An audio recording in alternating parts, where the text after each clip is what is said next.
Moving on, the United Nations designates specific days, weeks, years, and decades as occasions to mark particular events or topics in order to promote, through awareness and action, the objectives of the organization. In commemoration of this, Dateline Abuja spoke with an expert on waste management, Dr. Fanan Ujo, an environmental impact expert and affiliate member Center for Sustainability and Resilient Infrastructure and Communities, on how citizens can cooperate with government to achieve and sustain a waste-free environment.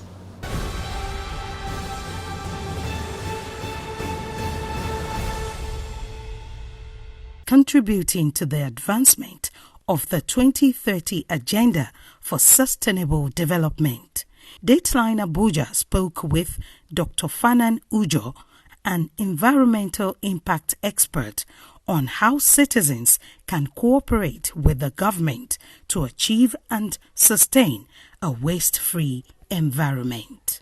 The International Day on Zero Waste was, it was established sometime last year by the United Nations. The whole idea is to ensure that waste is reduced to the minimum, responsible production to cut down the waste stream, so you do not have a lot of waste to dispose anymore. This is the whole idea of the zero waste principle.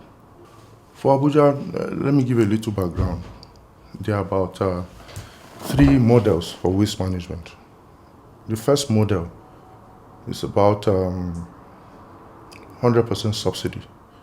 The second model is a polluter pays principle, essentially. So the third model is a hybrid of both. It's a hybrid which is a combination of those 2 models.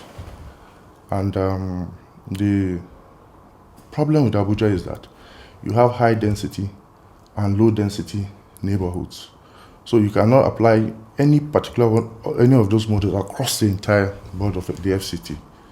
So it becomes a little bit challenging. You want to be able to identify high neighborhoods, differentiate them, high income neighborhoods, and then be able to identify the system that works for them.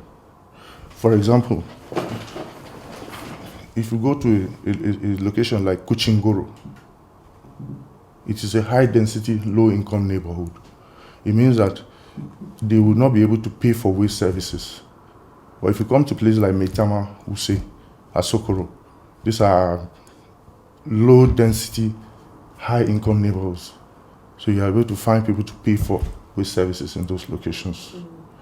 Yeah, so if you want to be able to resolve the issues of waste in Abuja, you want to be able to identify those different neighborhoods, you need to identify those things and then apply them appropriately. So for Abuja, I would suggest that we identify different neighborhoods and use the hybrid model.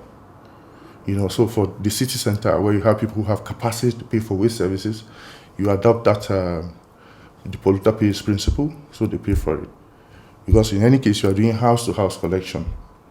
But at the outskirts, satellite towns where you have a high density or low income people there, you expect the best model to adopt would now be the fully subsidized model, which means that people will not have to pay for waste. But you now have communal dump sites where people can bring waste, collect them at those points.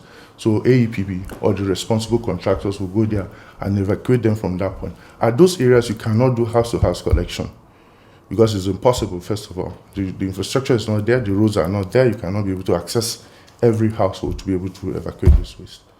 So it's important that you understand the different levels, the different models, and assign each appropriately to the different neighborhoods for Abuja before it will work. That's on the one hand. On the second hand is that for a city like Abuja, a 21st century city like Abuja, there is no sanitary landfill. We have only one dump site in Gosa along the airport road.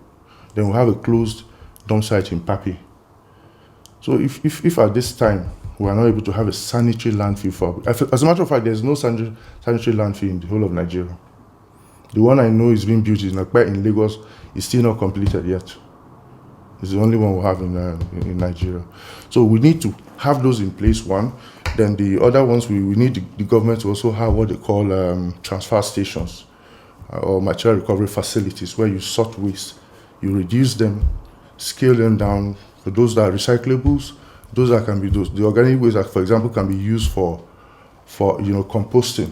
You sort all of those out and then be able to identify the ones that will actually go to the landfill. So if you now have and then in this case, because we're just dumping, it's very important that we actually sort. Otherwise we'll have problems with leachate, and so on, groundwater pollution and all of those issues. The government of Nigeria did not have a national policy on solid waste. Yes, until 2020 July, we didn't have one. It tells you that we're clearly not interested in waste, or rather we're not paying the kind of attention that we need to pay to waste management. So now we have the policy. Then what? What is the implementation framework? What are the structures and systems we need to put in place to be able to implement that policy effectively? They are not there. So the policy itself is not enough. So if we are able to get government to start designing policies that will encourage people by way of incentivization, that will help also. I think this is the primary thing that we need to do, especially at those areas where you have people with a lot of population but poor income, so any little money can be very helpful to them.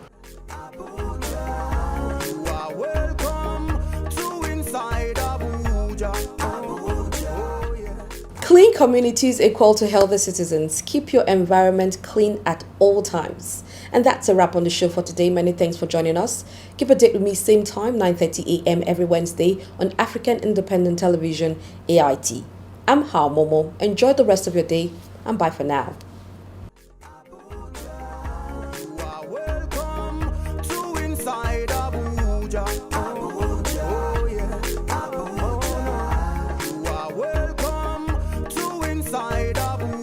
It's a